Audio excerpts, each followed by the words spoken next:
This episode is brought to you by Bumble, who says Valentine's Day is just for couples. Just because you're not in a relationship doesn't mean you can't get out there and live your best love life. That's where Bumble comes in. This February 14th, you can flip the script and give those relationshipers a friendly dose of FOMO. Say no to staying in this Valentine's Day and yes to more. More dates, more first kisses, more gossip for the group chat girlies. Do Valentine's your way. Date now on Bumble. Today on CityCast Philly, it's the Friday News Roundup. We're talking about how Philly Sheriff Rochelle Bilal's campaign used AI to spruce up her re-election website with fake news articles, and taxing legal marijuana, transit funding, and other highlights from Pennsylvania Governor Josh Shapiro's second annual budget proposal. It's Friday, February 9th. I'm executive producer Laura Benshoff, filling in for Trinae Nuri. And here's what Philly's talking about.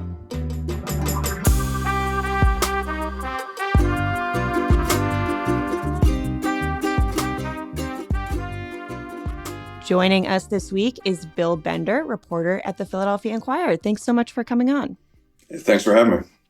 And Stephen Caruso, Capitol reporter with Spotlight PA. Welcome back to CityCast Philly, Stephen. Thanks for having me. Always good when you're here. All right, so we're going to start with a little icebreaker, as we usually do. There's a big sporting event this weekend. Y'all might have heard about it. It's the Super Bowl 58. Obviously, we're not going to talk about the team that's not playing, the Eagles.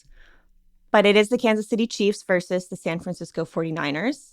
My question, my icebreaker is, are you watching, and who should Philadelphians be rooting for? So I am watching. It's just a fun excuse to make some food, hang out with friends. Who should I be rooting for? Taylor Swift is an option. You don't have to give a football answer. I'm actually a Bills fan. And so okay. I should hate the Chiefs more. But also, I hate Tom Brady. Like, the thing that brings me close to being an Eagles fan is when y'all beat Brady in the 2018 Super Bowl. Incredible stuff there. And my hatred of Tom Brady is so petty that I will root for Pat Mahomes if it means he can go down in history as a better quarterback than Tom Brady. So I guess go Chiefs. Distaste is a good motivator. What about you, Bill? Are you rooting for anyone? Or are you going to avoid this national sporting event? I was lucky enough to be in Minnesota in 2018 for the Super Bowl because I went for work to write about Eagles fans. Amazing. And I had been waiting my whole life for the Eagles to finally win a Super Bowl. And I was standing there and the confetti came down and I was like, I can't believe this just happened. And I happened to be here. But it was also the high point. And then after that, I kind of slowly stopped watching football. I know it's strange, but I was like, it can't get any better than this. No, there is some logic to going out on a high point because so much of sports fandom is punishment and pain, and you're just avoiding that. So honestly, I get it. Yeah, no, Bill, I respect that. I appreciate it. All right, we're going to switch gears. Let's get into some news of the week. Bill, you've been covering the Philadelphia Sheriff's Office for a while, and earlier this week, you reported that Sheriff Rochelle Bilal, who just won re-election back in November, appeared to have some fake news stories on her campaign website. How did you find that out? How did you find this story? I was actually looking at the website. A colleague had sent me, it was the invitation to her second term inauguration fundraiser that was happening a couple weeks ago. But one of the links went to it was described as her record of accomplishments. And it was kind of a roundup of her first term.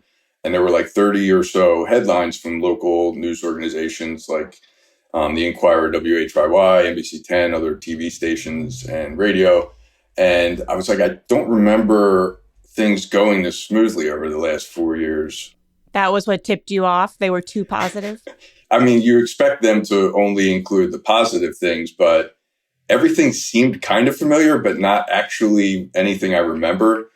So I just started putting some of them into Google, and for the first few, basically the only hit or the top hit was the website that I had copied them from. I see. Which is never a good sign. So yeah, it was kind of a silly thing, but I just had to figure out what was going on. So I just started reaching out to all the different news outlets. Mm-hmm. And yeah, basically they were like, oh yeah, it's in there somewhere. It's probably just the way that it's tagged, or basically everyone was like, of course they didn't just make it up. We'll find them and we'll get back to you. And then of course. Yeah. They wouldn't do that, right? No, it wasn't even on the table. It was just, yeah, they're in there somewhere. We'll just find them. So, sorry, you've been, maybe our search engine isn't great or whatever. But like one by one, they just came back and they were like, we can't find any of these. Do you have any examples of the fake headlines? It wasn't anything too sensational. It was just, Philadelphia Sheriff gives out gun locks, community partnerships with the DA's office on fighting gun violence, very run-of-the-mill things that you would expect from a law enforcement official. I mean, one thing that I think is also important to point out is that Sheriff Bilal's first term had some scandals. What were the real headlines that, when you were looking over what you saw on her website, you're like, I don't remember it being this positive. I mean, can you give some examples of what was actually written about her office during that first term? Yeah, I mean, just a few weeks into the first term, she had fired her chief financial officer who had raised questions about this massive slush fund and this off-budget spending. Mm-hmm. And then he filed a whistleblower lawsuit and he got like $500,000 from the city. 2 other senior staffers also filed whistleblower lawsuits. Okay. Yeah, so that's just like the first year. That's messy. So as this was coming back, that they couldn't find these stories, they appeared not to exist, where did you turn next to try to figure out what happened here? Well, eventually I went to the sheriff's spokeswoman and I said, what's going on here? No one can seem to find any of these. I still thought there was a reason for this when I was reaching out to them. I didn't think that they were made up. And she said, you'll have to reach out to the campaign. And I said, oh, okay, can you forward these questions or do you have their contact information? And her spokeswoman said that she couldn't do that because she doesn't have that information. She doesn't know who the campaign manager is. So that didn't work out. That was like the week before it ran. And then eventually we ran it on Monday. Mm-hmm. And then around 5 o'clock, late in the afternoon, the campaign put out an unsigned, somewhat cryptic statement claiming that a, quote, outside consultant, also unnamed, mm-hmm. had put in a bunch of talking points into ChatGPT, the AI chatbot. Wow. Yeah. And then I guess you could figure out where it went from there. So I just did not have this on my 2024 bingo card of like things AI was going to disrupt this year. So they admitted basically to using ChatGPT to generate fake headlines for her campaign reelection website. Somebody did. I don't know who that person is. That's right. Their explanation. It couldn't have been completely an innocent mistake because at some point they had to attach it to real news organizations. And there were dates on all these things. Mm-hmm. They had to know, I would think, that something was not real. It's not like it produced results and they thought they were real headlines. You also spoke to some experts about the impact of elected officials fabricating, not whole news stories, but news headlines. What did they tell you about what this does to how the public views public officials and how the public views the news media? I'd reached out to a couple experts to just see if they had ever heard of this or just to get their feedback. And, they all kind of laughed at it because of how silly it is. But they also said that there is a real issue there where if the public is subjected to enough of this misinformation or disinformation, then eventually they might lose trust in a larger, pool of information or just become cynical about the whole process, public institutions and the media. And I guess, you can figure out what kind of damage that might do to a functioning democracy. Sounds bad. Sounds pretty bad. My sort of big final question is, okay, what's the impact on her? Obviously, she won re-election. Sheriff Bilal is going to serve another 4-year term. Does this scandal make any difference politically? Does her having maybe made herself look a little bit better, using fake headlines on her campaign website, or her staff are doing that, whoever it was, this unnamed person, does that make any difference since she won and is in office now? Yeah, I don't know. Even if this had happened prior to the election, she kind of cruised through to a second term pretty easily. Yeah, I mean, the sheriff's office has been a problem going back many years prior to her being sheriff. And that's kind of what we're stuck with for at least the next 4 years, I think. Pretty wild stuff. We're going to put a full link to your article in our show notes, and we're going to take a quick break, but then we'll come back with more top news stories of the week. This is CityCast Philly.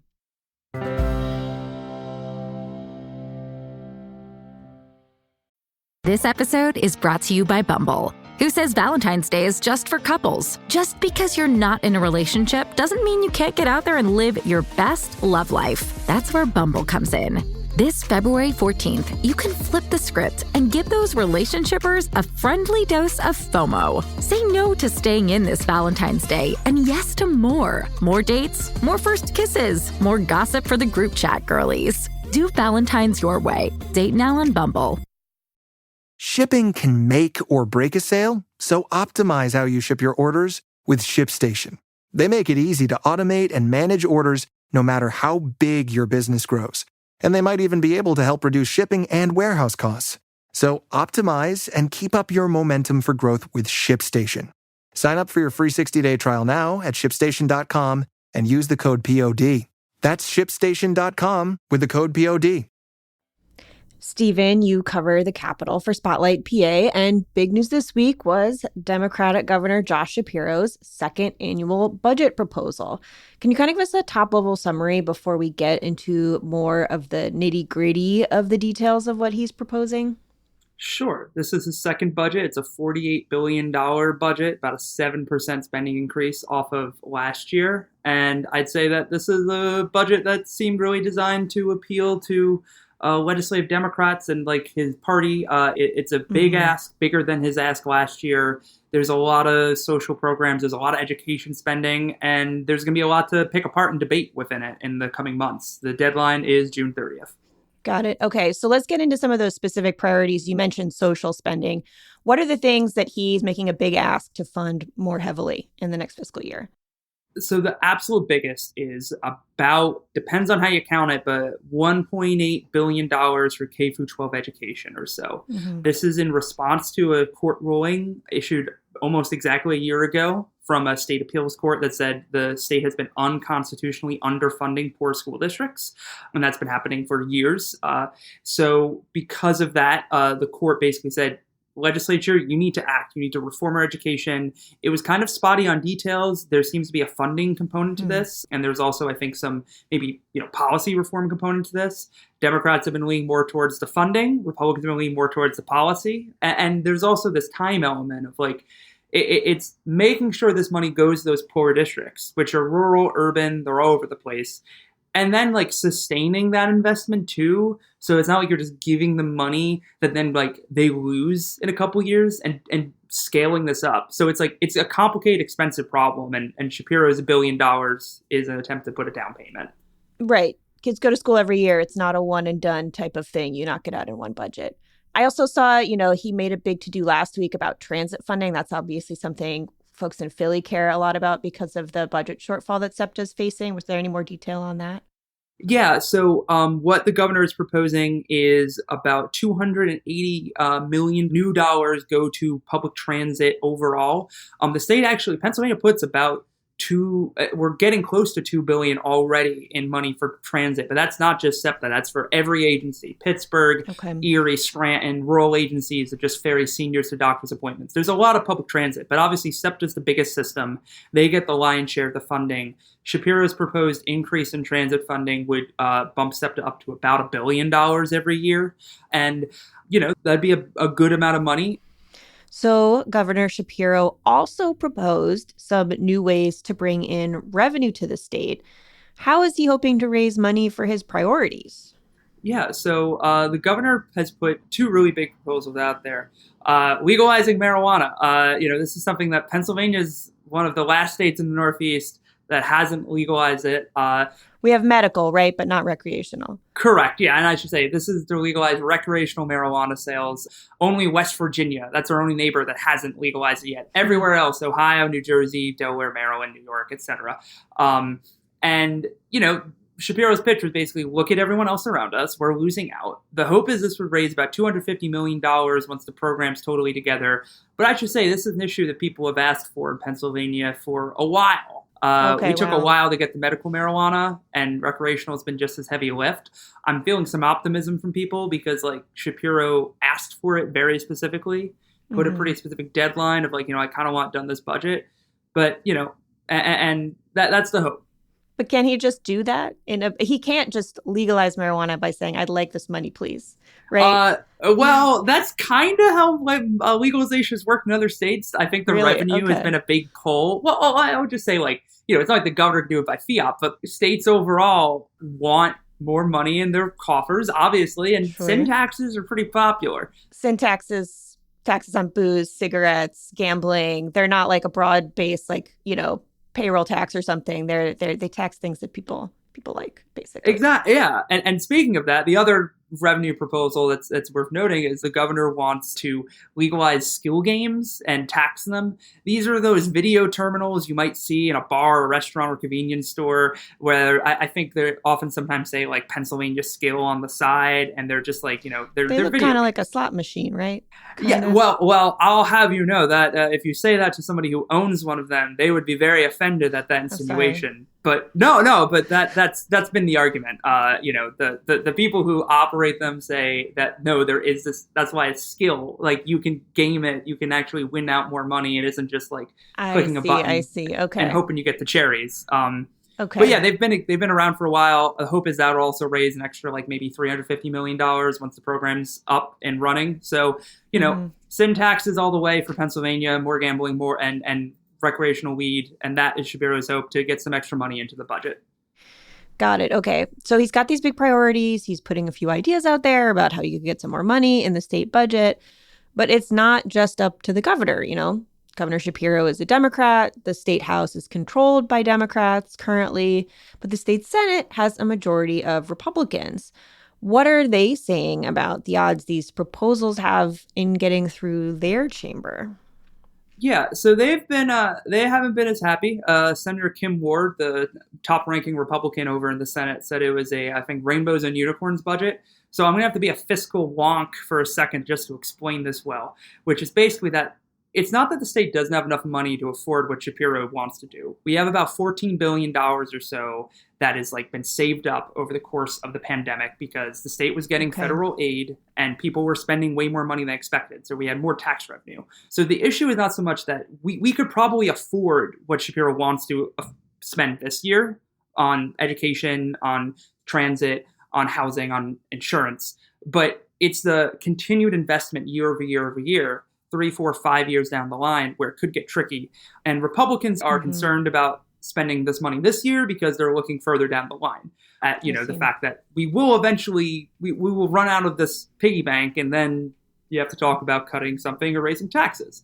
To which, Shapiro and House Democrats have just countered that, yes, but also it's not like we don't have this ruling saying we don't fund education enough. It's not like people aren't struggling to stay in their homes, to afford health insurance, to have their bus show up on time. So that's kind of where we're at. It's not that there isn't money. It's just that, what do you do in 2, 3, 4, 5 years when those bills keep coming due?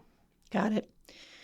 So as I understand it, this proposal it opens the budget conversation, right? But there are going to be negotiations. This is a months-long process. You mentioned that the deadline is June 30th. What should we keep an eye out for between now and then? Yeah, so look, as I said, Republicans kind of had tough talk. That's what's to be expected. This is a negotiation. You don't lead off with your best offer. You lead off with your biggest offer. Right. There's going to be some hearings in the state Senate and in the state House where they kind of go over all the details and nitty gritty. Everyone gets to grandstand a little. Everyone gets to talk about what they like and what they hate. People behind closed doors are going to talk. We probably won't hear anything until maybe late May, most likely early June. And then come June, I'll be spending most of my time in Harrisburg chasing after lawmakers and with the rest of the Capitol Press Corps. And we'll probably see something maybe before June 30th. But we had a budget impasse last year because no one could agree. And Republicans left open the possibility that could happen this year. Yeah. Well, we'll put a pin in this and look for your stories about what's actually happening with the budget a little later this year. Thank you, Stephen Caruso, Capitol reporter with Spotlight PA. Thanks for coming back on CityCast Philly. Thanks for having me. And Bill Bender, reporter at the Philadelphia Inquirer. Thanks for being here. Yeah, thanks a lot. We'll have links to Bill and Stephen's stories in our show notes.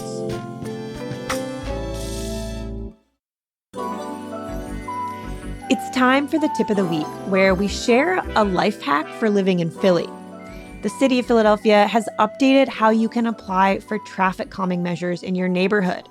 That's things like speed cushions and rumble strips to slow down cars.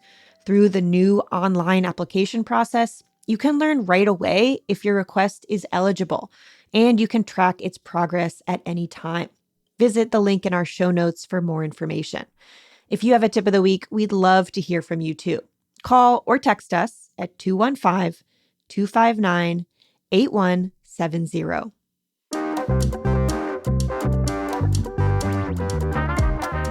That's all for today here on CityCast Philly. Our producers are Abby Fritz and Lizzie Goldsmith. Our Hey Philly newsletter editors are Asha Prahar and Natalia Aldana. Our host is Trinae Nuri. And I'm the executive producer, Laura Benshoff. Trinae will be back on Monday. Music is by Philly's own Interminable, with additional music from All the Kimonos and James Weldon. If you enjoyed this show about politics in Philly and the state, why not tell a friend? Rate us, leave us a review, and subscribe to our morning newsletter, Hey Philly. We'll be back Monday morning with more news from around the city. Have a great weekend and be safe. Bye.